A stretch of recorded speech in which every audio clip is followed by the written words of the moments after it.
Hey, I'm Anfa. I'm the lead of the project Liblast. Liblast is a free and open source multiplayer FPS game that is being developed by a small team.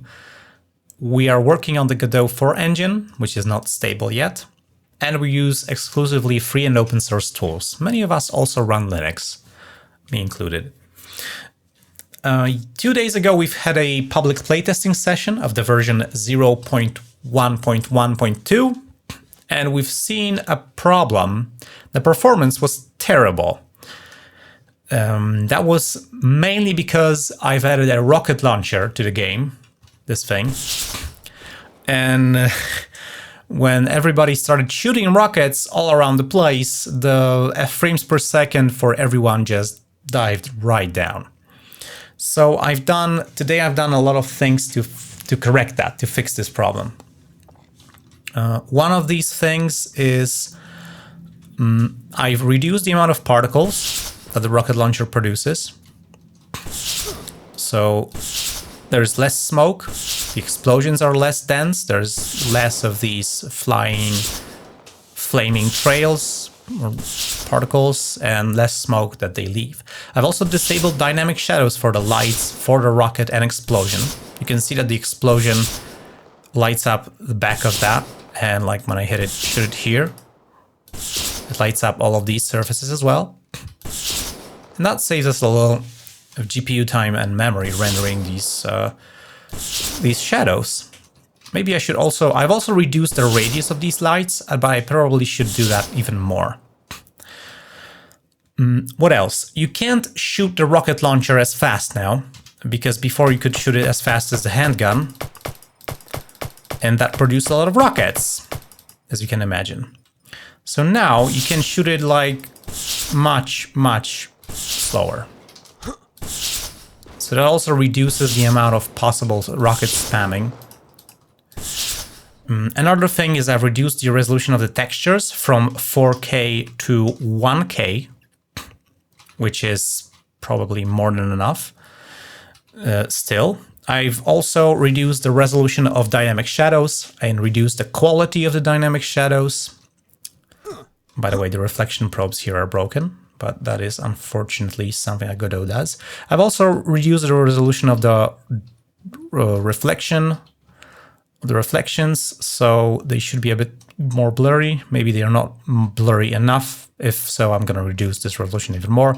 Also, I've realized that we had full screen anti-aliasing, basically MSAA, which is multi-sampling anti-aliasing.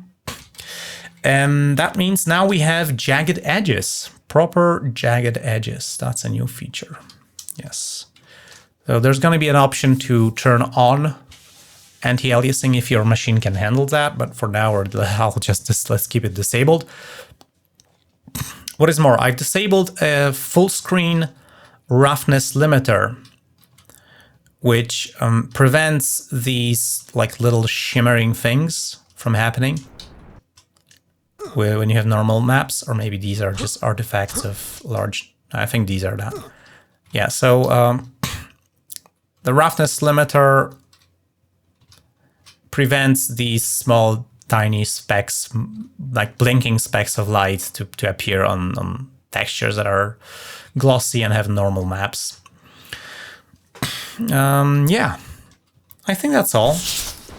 So hopefully the performance of the game should be much, much better for another playtesting session, and yeah. We'll also see what else there's gonna be. You can see like dynamic shadow, which has a greatly reduced resolution right now. That's gonna save us a lot of GPU time. I've stress tested this using 4 local players and spammed rockets as much as I could before I reduced their fire rate, and I think the performance is hugely improved right now. I've also implemented some minor stuff that, for example, when the rockets hit the explosion, it is deleting the light object and particle effects when they are no longer needed, so only the decal is left behind, pretty much. Just this little smoky trail. So yeah, I think that all in all should help us greatly. I could also reduce the resolution of the decals because they also have pretty high resolution, which isn't really visible because like you don't really notice that. Yeah, because it's pretty blurry by nature anyway, unless I add some more visible streaks on that, which I probably should. Like, yeah, you can see a little bit of detail here. Yeah. All right, that's all. Thanks for watching. I hope you find Liblast a fun game and maybe you'd like to join the development. Either way, be sure to subscribe to this channel so you don't miss another live testing session. Okay, no, I don't. I hate people begging others to subscribe to channels. Like, do whatever you want, man. If you're interested in this project, in the video links, there's going to be a Gitty page, which is like an open source GitHub, which is hosted by an acquaintance of mine. That is way too high resolution still. I need to reduce that. Who needs so sharp cube reflections? Like, man. Never mind. Yay!